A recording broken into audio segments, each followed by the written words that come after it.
Hey, rock stars. Reggie Dawson, your host of the Being on Stage podcast. It has been quite some time. May has been a crazy, crazy month, I'll tell you.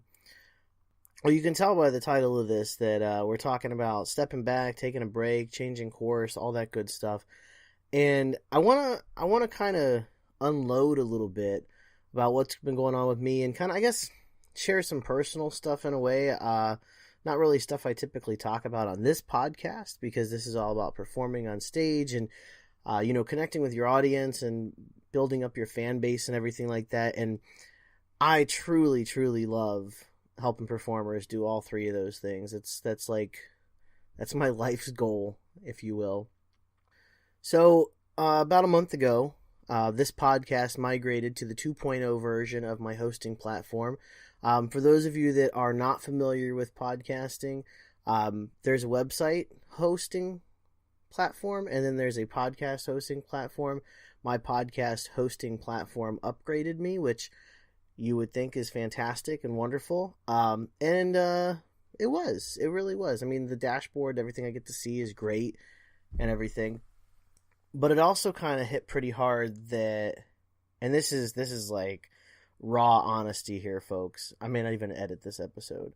But it also hit pretty hard that my downloads and my plays were significantly less than they were on the 1.0 dashboard. And I'm not, I shouldn't really complain because listen, downloads are downloads, plays are plays. You guys are getting something out of this, otherwise you wouldn't keep playing. And I am grateful. I'm not whining and complaining here. Don't get me wrong. I consider this a form of performing, if you will. I also speak, and I MC events here and there. And right now I'm kind of in a hiatus of being on stage. Not the podcast, but the actual act of performing on stage. A couple of different reasons. One, medical reasons. I'm not able to do the things that I used to do. And family reasons. I'm not able to perform at the time of day that I used to perform at. I'm more of a family man now and not of a, 2 a.m., 3 a.m. type of guy. It's not really my shtick anymore. I'm in my 30s. I want to start new businesses and new adventures in my life and, my family and everything.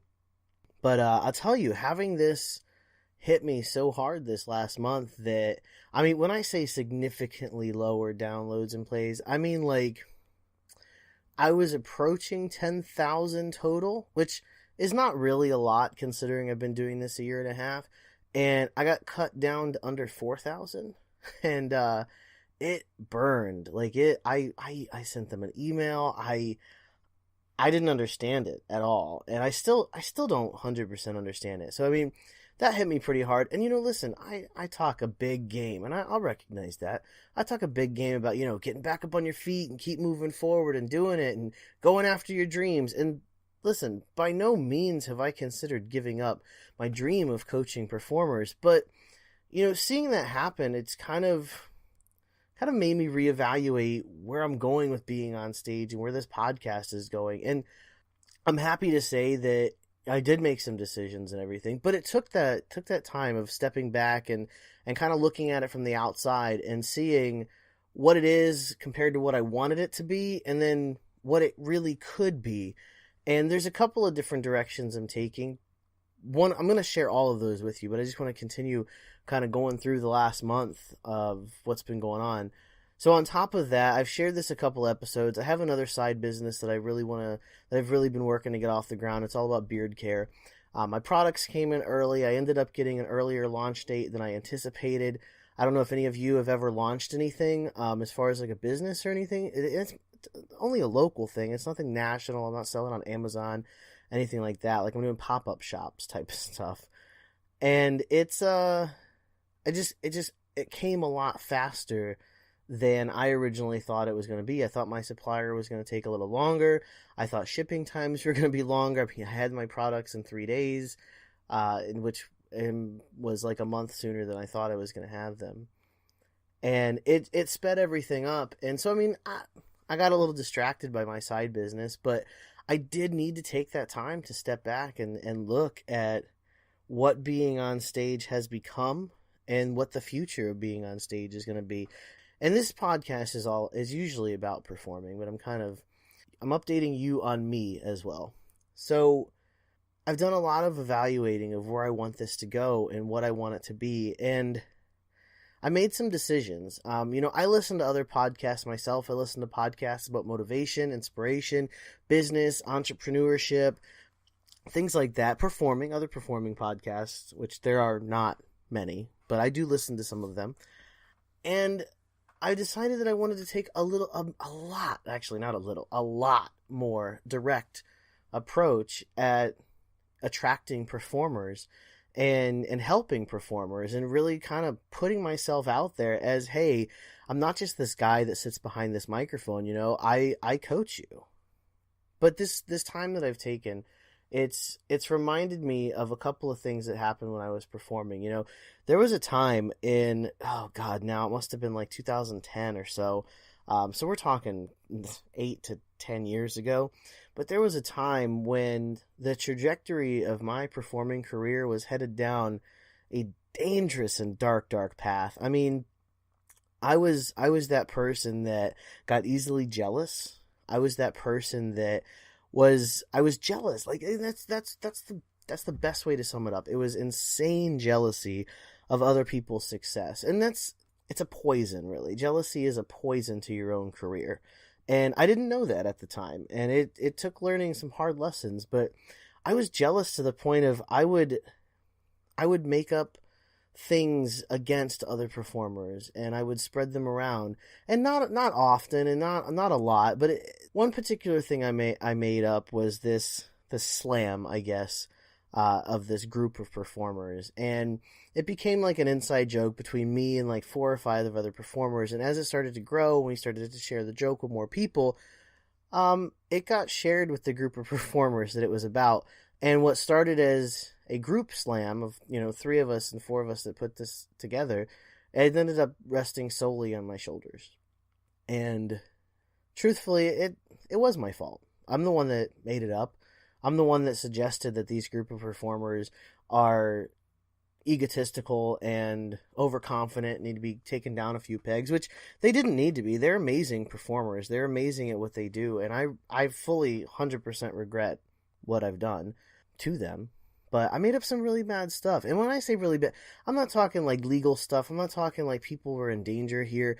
I'm talking drama. I'm talking BS dramatic crap is what I'm talking. Some of the stuff I said was true, but I kind of exaggerated it to an extreme extent. Pair that with the fact that I had this way about me that I would not approach people in the club or in the venue that I perform. I was a house name, so I wouldn't approach people. I had this expectation that they would come to. I was like the freaking Godfather or something. Like, people had to pay homage or pay tribute to me when I walked in. Like, that's the best way to sum it up. And as I say it now, like, it makes me feel like a complete douche. And I mean, I probably was, to be fair and honest. But at that time, when I was in my douchery and, spreading things about all these performers and have these expectations of, pay tribute to your king, if you will, it came to a time that I needed to step back, and I needed to take a moment and really look at where my career has been, where it's headed, and where I originally wanted it to go. And unfortunately, at that point, I didn't get to make that decision. That decision was made for me, as everything came crashing down and all my secrets got discovered and all my crap talking got discovered and turned around on me. I mean, some of the things that were said about me were not necessarily true, but I guess that's why they call it karma. I talked a lot of not true crap about other people, so the same thing happened to me, and I paid for it. I paid for it big. I got fired. Like, big time fired. Like, called up 3 days before a show and said, hey, you're not working here anymore. Period. That's the other thing I did. I was going to make an entire show slamming the show director at this venue. And because I didn't like some of the things that she had said and some of the things that she had did. And I still don't. And that's okay. Not everyone's going to like you. You can't be everyone's cup of tea. And truth be told, there are already people that don't like you, even if they don't tell you. So accept it. And that's something I couldn't accept, though, either, as I couldn't accept that people didn't like me, but I had no problem not liking other people. So it was made a decision that I got fired. And not only did I get fired, but because of what I did, there was no other places that I could perform or that would have me in like 3 counties. So, and I laugh about this now because it truly is insane. But because I got fired or terminated or whatever you want to call it, it forced me to take some time and really think about where I was in my career. And in doing so, what I did was I went an entire like 3 or 4 weeks without even going to this venue. Like in my head, I was boycotting and protesting because I was above this. So I was going to show them, I just wasn't even going to show up anymore, which, I mean, it's a club. Who cares? There's hundreds of people there. One person did make a difference. That's the other thing is if you're going to boycott something, like it can't be just you and your wife boycotting it. That makes no difference. And it was stupid to even try. But anyways, in my mind, I was boycotting. So like 3 weeks after this, I ended up going and meeting up with somebody there just in the parking lot. Like they needed to borrow some cash or something, or I need to borrow cash. I don't remember what it was. But I just remember meeting up with someone in the parking lot to, I think I was borrowing money for gas so that I could get home because I was on a motorcycle at the time. So I borrowed like $5 so I could get home. It was like 1 o'clock in the morning. I had to be later than that because the bar was getting out. So it was probably like 2 o'clock in the morning. But anyways, I pulled up and there's like this group of people and a bunch of people that I used to hang out with and everything. And there were like 3 fights going on, not physical fights, just like, oh yeah, talk crap, other, all those cuss words and everything. People are drunk. They're in the parking lot. They're talking crap. You slept with my man. She slept with him. And these two are probably sleeping with each other. It's all crap, really. It's all bull. And I'm looking around at this and I'm like, oh my God, I was a part of this. This is my life. Like, this is where I was home to and what I was involved in. 3 weeks now, mind you, 3 weeks after I was fired, I'm having all these realizations of all the drama and all the BS and everything. And so I really took some time and I really thought about where I wanted things to go. A few months later, I came back. I approached the show director. I apologized. I let her know I learned my lesson. I asked to come back. I didn't even want to come back on a permanent basis. I wanted to just be able to come for their open mic nights and for their open talent show. Like, I didn't even want to make any commitment. I didn't want to take on any pay. I wanted to perform on my terms when I wanted to perform and when they had an opening. That's it.